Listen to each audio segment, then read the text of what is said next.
जंहिंजे करे अल्लाह काइनात खे जोड़ियो आहे, जंहिंजे करे असांखे ठाहियो अथई न, फर्शनि खे ठाहियो अथई, अर्शनि खे ठाहियो अथई, ज़मीन खे ठाहियो अथई, आसमान खे ठाहियो अथई, जहन्नम खे ठाहियो अथई, जन्नत खे ठाहियो अथई। जे नबीअ जहिड़ा रब असांखे पैदा कयो, नबियुनि खे पैदा कयो, उहो नबी शान वारो अची वियो आहे। हा वो मक्के में पहुची वियो आहे। इबलीस खे तकलीफ़ अची पई, नबी जी औलाद ते तकलीफ़ थी। हाणे तव्हां ॿुधायो जेके नबी जी औलाद ते जेके तकलीफ़ थिए, सम्झी वञो दूसरी कंपनी जो भाव आहे। केजो भाव आहे? वो जेको मिट्टी में मथे में जी पिटे, अरे नबी असांजो आयो आहे, असां ख़ुशि नबी असांजो आयो आहे, असां ख़ुशि जोर सां सुभान अल्लाह। असांजो नबी आयो आहे, असां ख़ुशि थियासीं। छा चवंदासीं? मिलाद आ मिलाद महबूब जो मिलाद। छा चवंदासीं? ज़बान खोलियो, ज़बान में लफ़्ज़ कढंदा वञो, फ़रिश्ता लिखनि वठा त कहिड़े नबी जे अचण ते कहिड़ा ख़ुशि था थियनि। मोमिन ख़ुशि थींदा। मोमिन आयो त ख़ुशि थियो था, मोमिन आयो त नबी जी ज़िक्र तव्हांखे वणे थो। छो जो मोमिननि खे जिद जान खां वधीक नबी प्यारो आहे, पंहिंजे बचन खां वधीक प्यारो आहे, पंहिंजे पुटनि खां वधीक प्यारो आहे, पंहिंजी न्याणियुनि खां वधीक प्यारो आहे, पंहिंजी औलाद खां वधीक प्यारो आहे। मोमिन खे पंहिंजी जिद खां वधीक नबी प्यारो हूंदो।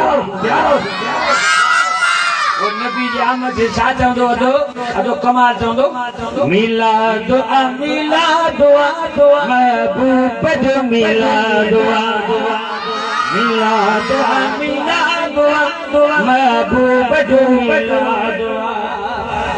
झलण वारा प्यार झली, रोकण वारा प्यार पी, मिलाद जिंदाबाद या मिलाद जिंदाबाद या मिलाद जिंदाबाद या मिलाद जिंदाबाद या।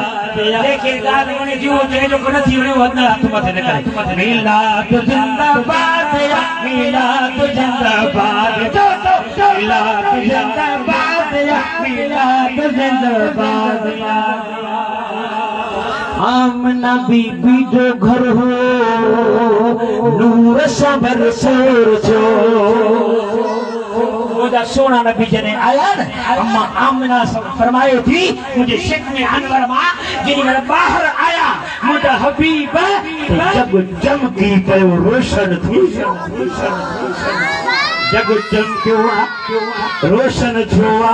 अम्मा आमिना फरमाए थी मां मक्के में पंहिंजे हुजरे में आहियां, पर मुंहिंजे महबूब जे अचण ते जग ईअं चमकियो, मक्के में सुती पई आहियां, मुल्क शाम खे पई ॾिसां।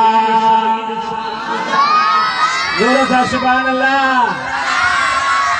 वाह मुंहिंजा सुहिणा नबी जो सुभान अल्लाह। अम्मा आमिना मुस्तफा जे अचण सां मुल्क शाम खे ॾिसी सघे थी, पर मुंहिंजो नबी सां मदीने मां हिन गोट नबी बस गोठवार में के नथो ॾिसी के नथो। मुस्तफा का असां परे न आहियूं, क़ुरान पढ़ो सचो सुभान अल्लाह। अल्लाह ताला फरमाए अन्नबी औला बिल मुमिनीन मिन अनफुसिहिम व अज़वाजुहु उम्महातुहुम।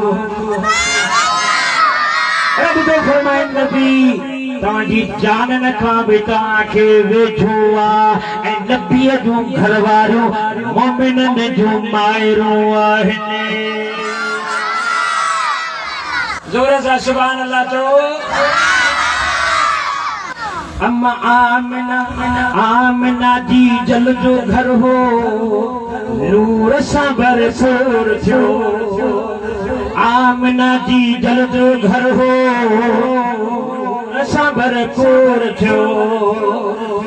ओ मींहुं रहमत जो उठो, मुस्तफा जे अचण खां अॻु ये 61 साल फैलिजी वई हबीब जे अचण खां अॻु रब मींहुं न पियो वसाए सलाह न पिया सावा थियनि माण्हू परेशान हाल हा मींहुं वसे त फसल थियनि गाह फुटनि माल खाए ख़ुशियूं थियनि बहारियूं थियनि मींहुं न पियो वसे हज़रत ईसा अलैहिस्सलाम खां वठी मुंहिंजे प्यारे आका ताईं दरमियान ग़ालिबन 500 साल जो वक़्फ़ो हुयो इनखे को बि नबी ईसा अलैहिस्सलाम खां वध में न आयो मुंहिंजो सुहिणो नबी आयो रब मींहुं वसाया सुभान अल्लाह तो ओ मींहुं रहमत जो उठो मींहुं रहमत जो उठो हर तरफ शादाब मिलाद मिलाद मिलाद महबूब जो मिलाद मिलाद मिलाद महबूब जो मिलाद